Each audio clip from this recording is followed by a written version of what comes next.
ओम नमो भगवते वासुदेवाय नमः। संपदा माता की व्रत कथा। चैत्र मास की कृष्ण पक्षी प्रतिपदा को धन संपत्ति की देवी संपदा जी का डोरा बांधते हैं तथा बैसाख मास में कोई अच्छा दिन देख कर डोरा खोलते हैं। डोरा बांधते समय और डोरा खोलते समय व्रत रखकर कथा सुनते हैं और व्रत में पूजन करने के बाद दिन में एक बार हलवा पूरी का भोजन किया जाता है।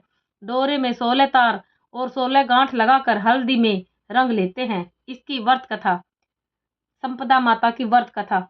हमारे देश में एक राजा हुए नल। उनकी पत्नी का नाम था दमयंती। एक बार चैत्र मास की प्रतिपदा को बुढ़िया रानी दमयंती के पास आई। उसने अपने गले में पीला गांठ लगा डोरा बांध रखा था।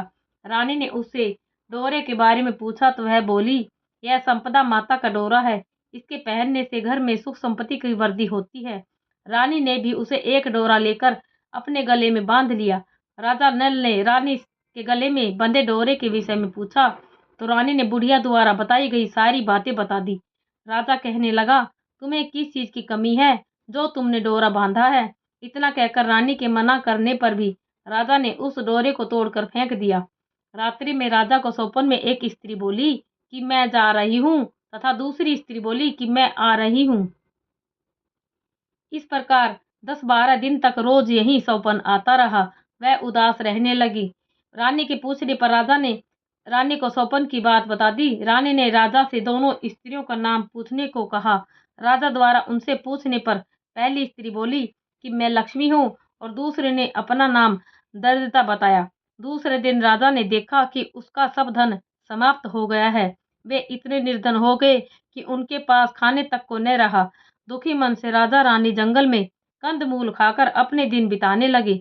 राह में उनके 5 वर्ष के बेटे को भूख लगी तो रानी ने राजा से मालिन के यहाँ से छाछ मांग कर लाने को कहा। राजा ने मालिन से छाछ मांगी तो मालिन ने कहा कि छाछ समाप्त हो गई है।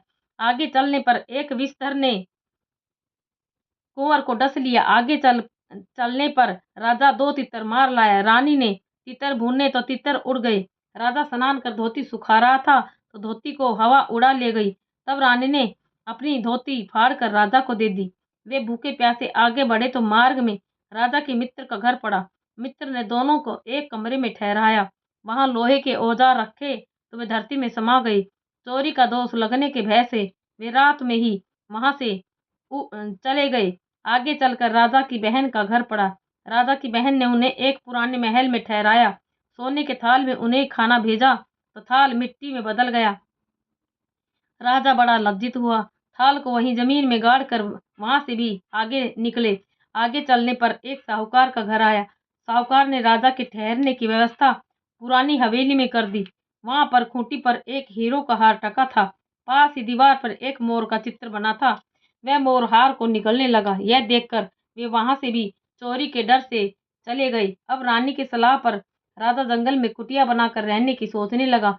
वे जंगल में एक सूखे बगीचे में जाकर ठहरे। वह बगीचा हरा भरा हो गया।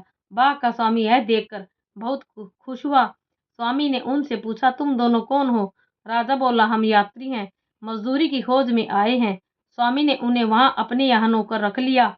एक दिन बाग की स्वामिनी बैठी बैठी कथा सुन रही थी और डोरा ले रही थी। रानी के पूछने पर उसने बताया कि यह संपदा माता का डोरा है।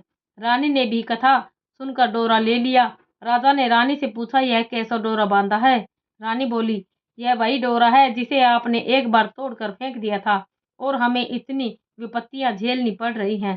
संपदा देवी हम पर नाराज हैं। रानी बोली, यदि संपदा माता सच्ची है तो हमारे दिन फिर से लौट आएंगे। उसी रात को राजा को सौंपन आया। एक स्त्री कह रही है कि मैं जा रही हूँ और दूसरी स्त्री बोली कि मैं आ रही हूँ। राजा के पूछने पर पहली स्त्री ने अपना नाम दरिद्रता बताया और दूसरी ने अपना नाम लक्ष्मी बताया।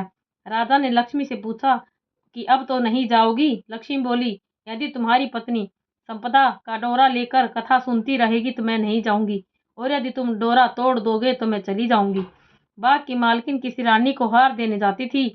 उस हार को दमयंती बनाती थी। रानी को वह हार बहुत पसंद आया। रानी के पूछने पर मालकिन ने बताया कि हमारे यहाँ एक दंपति नौकरी करते हैं, उसने ही बनाया है। रानी ने बाग की मालकिन से दोनों के नाम पूछने को कहा। घर आकर उसने दोनों के नाम पूछे तो उसे पता चला कि वे नल और दमयंती हैं। बाग का मालिक उनसे क्षमा मांगने लगा तो राजा नल ने उससे कहा कि हमारे दिन खराब चल रहे थे, इसमें तुम्हारा कोई दोष नहीं है। अब दोनों अपने राजमहल की तरफ चले। रास्ते में साहूकार का घर आया। वह साहूकार के यहाँ ठहरे। वहां साहूकार ने देखा दीवार पर बना मोर नौलखा हार उगल रहा है। साहूकार ने राजा के पैर पकड़ लिए। आगे चलने पर बहन के घर पहुंचा। राजा बहन के पुराने महल में ही ठहरा। राजा ने वह जगह खोदी तो हीरों से जड़ित थाल निकल आया। राजा ने बहन को बहुत सा धन भेंट स्वरूप दिया। आगे चलकर मित्र के घर पहुंचकर उसी कमरे में ठहरा। वहां मित्र के लोहे के औजार मिल गए। आगे चलने पर उसकी धोती एक वृक्ष पर मिल गई। नहा धोकर आगे बढ़ने पर राजकुमार जिसको सर्प ने डस लिया था खेलता हुआ मिल गया। महलों में पहुंचने पर रानी की सखियों ने मंगल गान गाकर उनका स्वागत किया। यह सब संपदा माता जी का डोरा बांधने का ही फल था जो उनके बुरे दिन अच्छे दिन में बदल गए। जय माता दी।